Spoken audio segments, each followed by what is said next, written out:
குழந்தை பிறப்பிற்காக காத்து கொண்டிருக்கும் கணவனும் மனைவியும் ஒவ்வொரு அமாவாசையும் இந்த மிளகு விரதம் இருக்கும். மிளகு விரதம் அப்படின்னா என்னென்னா, அமாவாசை அன்னைக்கு கணவன் ஒரு மிளகும் மனைவி ஒரு மிளகையும் கடித்து சாப்பிட்டு ஒரு அரை டம்ளர் வாம் வாட்டர் குடிச்சிடணும். அமாவாசைக்கு அடுத்த நாள் கணவன் 2 மிளகு மனைவி 2 மிளகு. அதுக்கு அடுத்த நாள் கணவன் 3 மிளகு மனைவி 3. அதுக்கு அடுத்த நாள் கணவன் 4 மிளகு மனைவி 4 மிளகு. அடுத்த நாள் கணவன் 5 மிளகு மனைவி 5 மிளகு. அடுத்த நாள் கணவன் 6 மிளகு மனைவி 6 மிளகு. அவ்வளோதான், வீட்டோட விரதம் முடிஞ்சிடும்.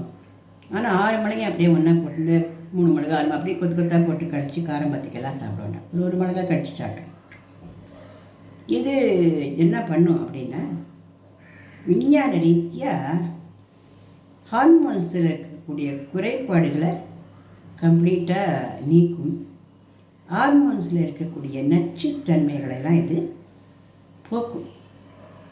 இதன் காரணமாக 3 அமாவாசைகள் இந்த மாதிரி விரதம் இருந்தால் போதும். அவர்களுக்கு 4வது அமாவாசைக்குள்ளேயே நல்லபடியாக குழந்தை உண்டாயிடும். அப்புறம் விரதெல்லாம் இருக்க வேண்டாம். ஆனால் இதில் என்ன அப்படின்னா, ஒரே நேரமாக இருந்தால் நல்லது. கணவன் மனைவி ஒரே நேரமாக நம்மளுக்கு இடத்துல ரொம்ப நல்லது. இன்னொன்று என்னென்னா, முதல் நாள் 2ஆம் நாள் 3ஆம் நாள் எடுத்துக்கொள்ளும் போது ரொம்ப பசிக்கிற மாதிரி ஒரு உணர்வு இருந்ததுன்னா அது கரெக்டு தான், விரதம் கரெக்டாக இருக்குன்னு தான் அர்த்தம்.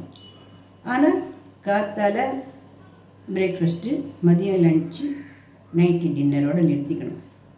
பசிக்கச்செல்லாம் எப்போ பார்த்தாலும் எதையான பொரிச்சுண்டெல்லாம் இருக்கக்கூடாது.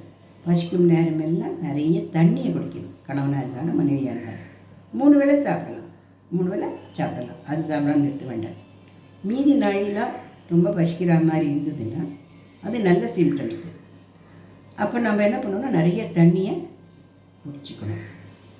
இந்த விரதம் 3 அமாவாசைகள் இருந்து முடித்ததுக்கு அப்புறமா ஒரு 3 வாரங்கள் விரதம் இருக்கும்.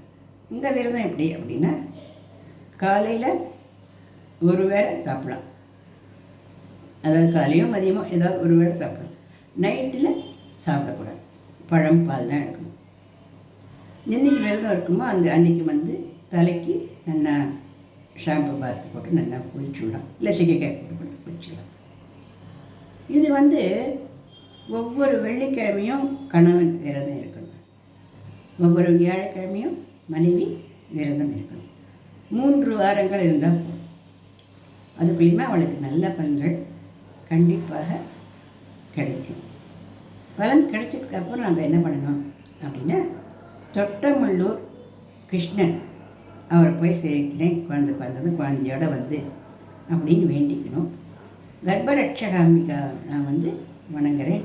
என் கர்ப்பம் நல்லபடியாக இருந்து நிலச்சி நல்லபடியாக குழந்தையும் கையுமா நான் சந்தோஷமாக இருக்கணும். இப்போவும் என் குழந்தை நல்லா நீண்ட ஆயுளோட ஆரோக்கியத்தோடு நல்லா பிறக்கணும், நானும் நல்லா இருக்கணும் அப்படின்னு அந்த அம்மாவாக போகிற அந்த கர்ப்பிணி பொண்ணும் வேண்டிக்கணும். நிச்சயமாக இது பலன் கொடுத்துருக்கு பல பேருக்கு. அதனால் குழந்தைக்காக ஆசைப்பட்டு இருக்கிறவ இந்த விரதம், இந்த மிளகை விரதம், இந்த சுக்கிரவாரம் அதாவது வெள்ளிக்கிழமை விரதம், வியாழக்கிழமை விரதமெல்லாம் இருந்து பலன் அடையலாம். இந்த பதிவு பிடிச்சிருந்ததுன்னா லைக் பண்ணுங்கள், ஷேர் பண்ணுங்கள், சப்ஸ்கிரிப்ஷன் கொடுங்க. வெற்றி உங்களுது.